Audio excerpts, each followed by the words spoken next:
All right, hey guys, I just wanted to introduce you guys to the way we kind of do discussions in my class. This is the first of many that we're going to have in this class, and basically what I want you guys to do, this is on Edpuzzle, which I've talked about in class prior to this. I want you guys to watch the video, make sure you're paying attention. When you see the sign that says checks for understanding come up, answer those questions to the best of your ability to see, so I know what to talk about with you guys if we need to discuss some things in class. So make sure you guys are watching, paying attention, and we'll go from there. You'll see me pop up again at the end of the video, kind of talking about what we're going to be, how the vocab works and everything else like that with this. But make sure you pay attention. If you guys want to, get out a sheet of paper and a pen or a pencil, jot some things down, and get yourself ready because this is going to be important stuff for us to look for and talk about as we work our way into the school year.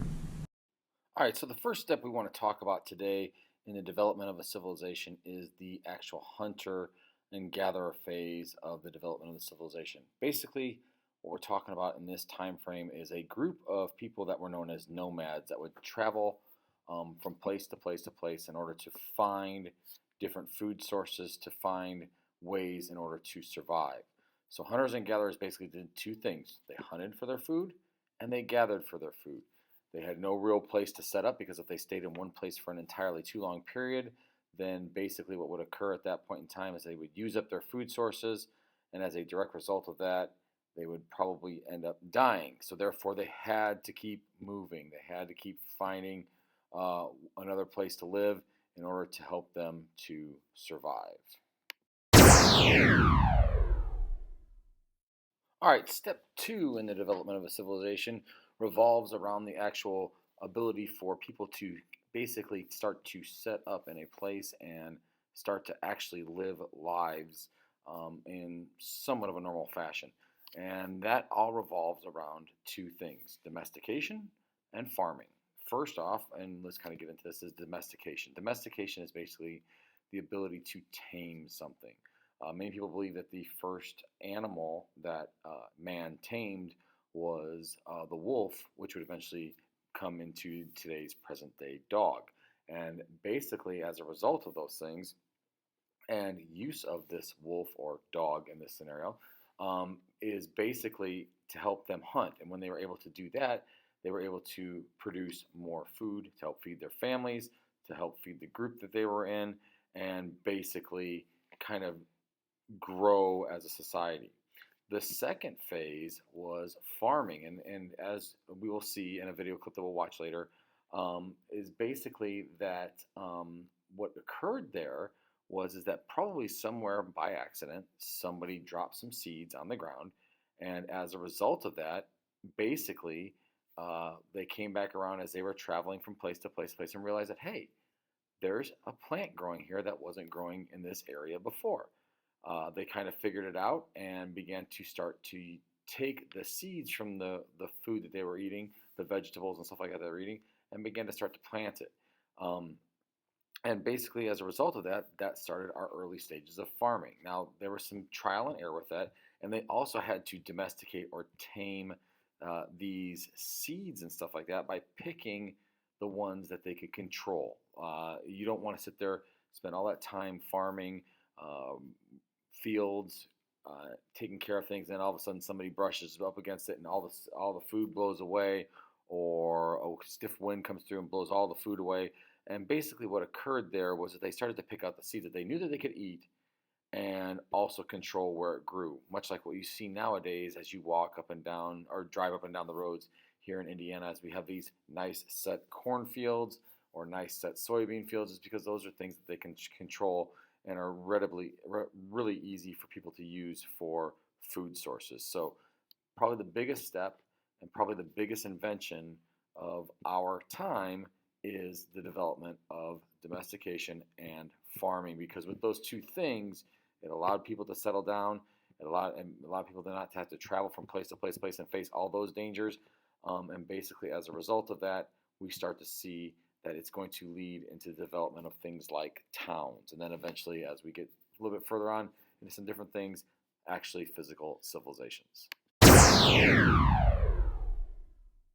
All right, so the next stage we're going to talk about in the development of a civilization is the development of technology. Now, I know when you hear the word technology, you often think of the next new computer, the next new iPhone or cell phone or whatever, those type of things. But when we talk about development of technology in the development of a civilization, we're talking about things that help to make their lives easier. Things like the plow, things like metal weapons and metal tools and such like that, rather than just using stone and bone and those types of things that the early hunter-gatherers used in order to help themselves survive. Because of these advancements in technology, they were able to farm more food and basically feed more people. And this is going to lead into things like towns and villages and then eventually civilization. So technology plays a huge role in this because of how it made it easier for people to farm, for people to eat or live life easier as a direct result of it. And that's why technology is such an important part in the development of a civilization. All right, stage 4 in the development of a civilization is basically the development of a surplus of food. And when we talk about what a surplus is, it's basically more than what you need in order to survive. And basically what we start to see is because of the development of technology, because of the domestication of animal, because of farming, these people were now able to basically grow enough food to feed more than one family, a village, a town, so on and so forth. And this is going to be a very key component because now in this phase that we're talking about, not everybody has to be a farmer in order to survive. And that's going to lead directly into our next stage, and that is the division of labor. So it's very important that they get to this point because once they have over an abundance of food, they're able to kind of basically move on and then start to do other jobs, which we're going to get into in our next stage.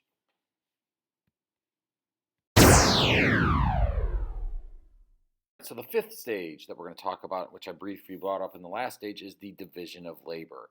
And this was basically the ability for groups of people now to do different jobs. They were growing enough food as a result of the surplus of food to feed their entire village or town or civilization.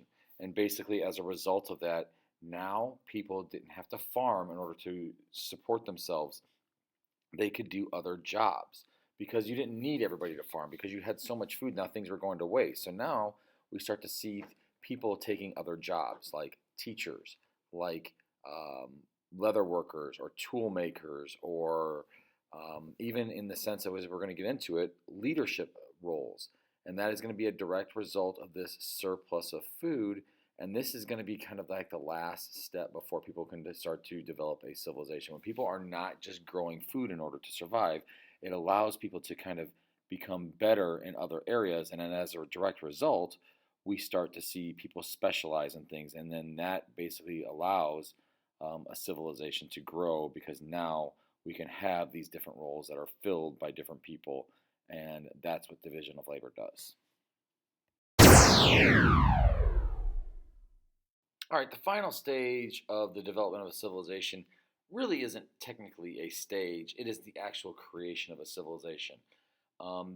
Basically, the civilization is created by going through all of these processes of becoming hunter and gatherers, then going and farming and domesticating animals, then basically using technology to develop a surplus of food, and then ultimately resulting in the division of labor, which then in turn gives them the ability to create a civilization as a result. So you need the first 5 steps in order to reach this step here, in which a civilization is created as a direct result of all the things that came prior. So these are the steps of a civilization as we would talk about them in class. Okay guys, I hope you enjoyed the video or basically got some information out of the video. What you guys will see after this frame right here is the list of the vocab words that you really need to know. I highly suggest you jot these down if you need to slow it down or find them in the readings and stuff like that, because they are very, very important for you to know, and they will be on our test or quiz that we're going to take over this section. So make sure that you guys are ready with that, make sure you're prepared for it, and make sure that you guys are studying those words.